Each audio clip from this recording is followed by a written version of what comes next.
kıymetli kardeşlerimiz, Mardin Umut Kervanı'nın Ekim ayı faaliyet raporunu inşallah size sunacağız.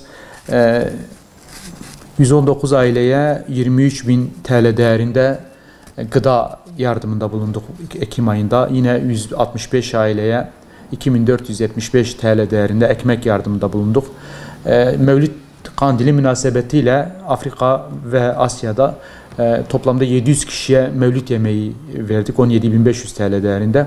4 su kuyusunu bu ayda açtık. Eylül ayında da 4 su kuyusu açmıştık. Bangladeş'te 4 su kuyusunu 21.400 TL değerinde açtık.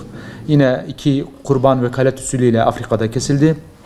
100 Kur'an-ı Kerim'de yine aynı şekilde hayırseverlerimizin desteğiyle Kur'an-ı Kerim'e ihtiyacı olan yerlerde dağıtıldı. Toplamda 1091 aileye veya kişiye 70.875 TL değerinde ayni ve nakdi yardımda bulunduk. Allah'ın izniyle hayırsever kardeşlerimiz bize ulaştıkları takdirde iyiliklerini yetim ve muhtaçlara ulaştırmaya devam edeceğiz.